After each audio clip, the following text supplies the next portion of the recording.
अगर आप हमारे प्रोग्राम के ज़रिए किसी को कोई संदेश देना चाहते हैं, जैसे मुबारकबाद, बर्थडे विश, एनिवर्सरी ग्रीटिंग या फिर कोई और सलाह या शुक्रिया का पैगाम, तो बेझिझक हमें अपना वीडियो मैसेज भेजिए। अगर आपका संदेश अच्छा हुआ, दिल से हुआ, तो हम उसे अपने शो में ज़रूर शामिल करेंगे और आपकी बात आपके अपने तक ज़रूर पहुंचाएंगे। तो देर किस बात की, फ़ोन उठाइए, एक छोटा सा वीडियो शूट करिए और भेज दीजिए हमें IZ प्लस पर।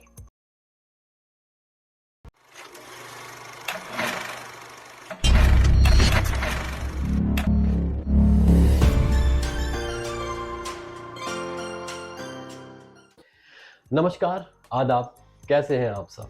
उम्मीद है हमेशा की तरह अच्छे ही होंगे। तो अब बढ़ते हैं आज के एपिसोड की तरफ, जहां हम बात करेंगे अमिताभ बच्चन की अनरिलीज्ड फिल्म्स पार्ट 2 की। वो फिल्में जो कभी पर्दे तक नहीं पहुंच पाई और जो आज भी सिनेमा के रहस्यों में दर्ज हैं। सोचिए, एक ऐसा अमिताभ बच्चन जो अपने स्टारडम के शिखर पर था, जिसके नाम से ही फिल्म हिट हो जाया करती थी, जिसे साइन करने के लिए प्रोड्यूसर्स की लाइन लगती थी।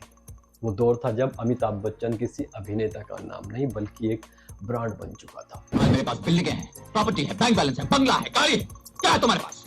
मेरे पास माँ है। ये सर किसी इंसान के सामने नहीं झुक सकता जेलर साहब। झुकेगा तो उसकी चौखट पे या उसके दरबार में झुकेगा। बचपन से है सर पे अल्लाह का हाथ और अल्लाह रखा है अपने साथ। लेकिन इस सुनहरे सफर के बीच भी कुछ ऐसी फिल्में थी जो शुरू तो हुई मगर कभी पर्दे तक पहुंच ही नहीं सकी। कहीं ईगो क्लैश, कहीं प्रोड्यूसर्स की लड़ाई और कहीं किस्मत ने खेल खेल दिया। इन अधूरी कहानियों में छिपे हैं कई राज, कई अफसोस और कुछ मजेदार किस्से भी। तो एक एक करके बात करते हैं उनके बारे में। नंबर 1, पहले नंबर पर देवा। साल 1987 सुभाष घई का एक बड़ा सपना था देवा, एक ऐसी फिल्म जो अमिताभ बच्चन के करियर की पूरी दिशा बदल सकती थी। कहानी थी एक ऐसे आदमी की जो सिस्टम से टकराता है और अपनी ताकत और जज्बातों के बीच में फंस जाता है। लेकिन ट्विस्ट ये था कि इस बार अमिताभ हीरो नहीं बल्कि एक ग्रे किरदार निभाने वाले थे, यानी थोड़ा अच्छा थोड़ा बुरा, यानी ग्रे शेड। मुहूर्त भी बड़ा ग्रैंड लेवल पर हुआ था, बहुत भव्य लेवल पर हुआ था। मीनाक्षी शेषाद्री, शम्मी कपूर और राजकुमार जैसे सितारे मौजूद थे।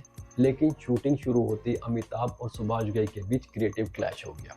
घई ने हंसते हुए कहा भी था, अमिताभ तो घर पर भी फिल्म डायरेक्ट करते हैं। और फिर देवा हमेशा के लिए अधूरी रह गई। सोचिए, अगर ये फिल्म बन जाती तो शायद आज हम अमिताभ को उनके करियर के सबसे डार्क, सबसे डेयरिंग किरदार में याद कर रहे होते। नंबर 2, साल 1978, उस दौर में फिल्मों में पुनर्जन्म का ट्रेंड चल पड़ा था।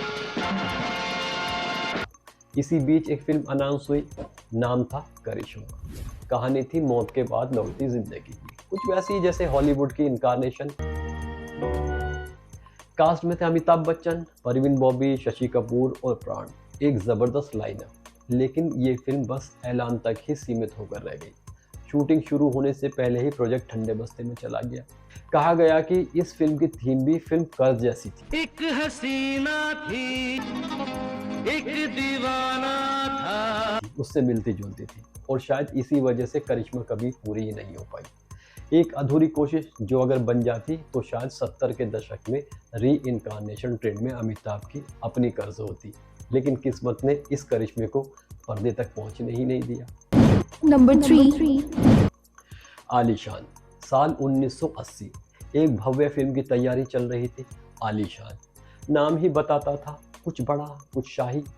कहानी थी एक राजकुमार की जिसके इर्द गिर्द घूमती थी ताकत, घमंड और धोखे की दुनिया। शूटिंग शुरू भी हुई, शानदार सेट्स लगे, कुछ सीन फिल्माए भी गए। लेकिन किस्मत ने साथ नहीं दिया। फाइनेंशियल प्रॉब्लम और स्क्रिप्ट को लेकर मतभेद के चलते फिल्म बीच में ही बंद करनी पड़ी। आज बस कुछ प्रोडक्शन स्टिल्स और सेट की तस्वीरें बची हैं जो शायद याद दिलाती हैं कि कभी एक फिल्म बनने वाली थी जिसका नाम था आलीशान, पर किस्मत उतनी आलीशान नहीं निकली। नंबर 4, खुदा गवाह।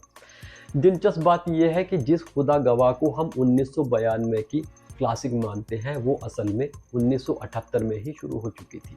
उस वक्त भी अमिताभ बच्चन को डबल रोल निभाना था, लेकिन राजनीतिक हालात और लोकेशन की मुश्किलों ने बीच में ही रोक लगा दी। वो प्रोजेक्ट अधूरा रह गया और कहानी ठंडे बस्ते में चली गई। सालों बाद वही आइडिया फिर निकाला गया, थोड़े बदलावों के साथ, और 1992 में बनी वही खुदा गवाह जो आज एक लीजेंडरी फिल्म मानी जाती है, Number 5. रिश्ता। अब बात एक ऐसी फिल्म की जो अगर बन जाती तो शायद उस दौर की सबसे बड़ी ड्रीम कास्ट कहलाती। नाम था रिश्ता। डायरेक्टर थे इंद्र कुमार और कास्ट में थे अमिताभ बच्चन, आमिर खान और माधुरी दीक्षित।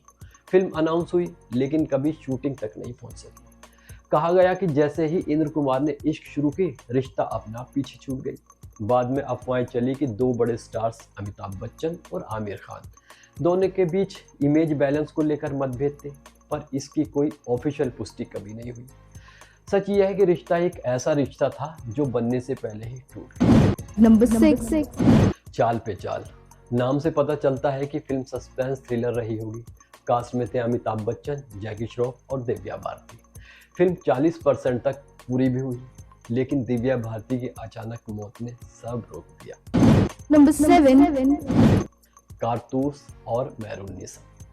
इन दोनों नामों कारतूस और मेहरुन्निसा की चर्चा अक्सर पुराने फिल्म फोरम, आर्काइव मैगजीन्स और इंडस्ट्री की गलियों में सुनाई देती है। कहा गया था कि इन स्क्रिप्ट से अमिताभ बच्चन जुड़े जरूर थे, लेकिन कभी ना तो इनकी शूटिंग की तस्वीरें सामने आई और ना ही कोई ऑफिशियल रिकॉर्ड। लेकिन अगर ये फिल्म बनती तो बेहतरीन ही होती।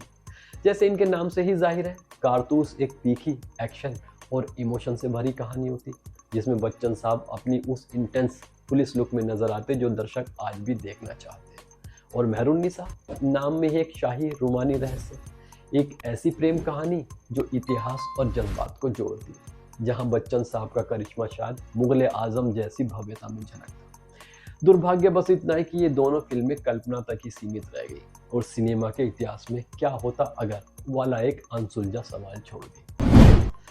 दोस्तों, कुछ फिल्में बनती हैं, रिलीज होती हैं, कुछ बस शुरू होती है, कुछ बनती तो हैं मगर किस्मत में रिलीज होना नहीं लिखा होता।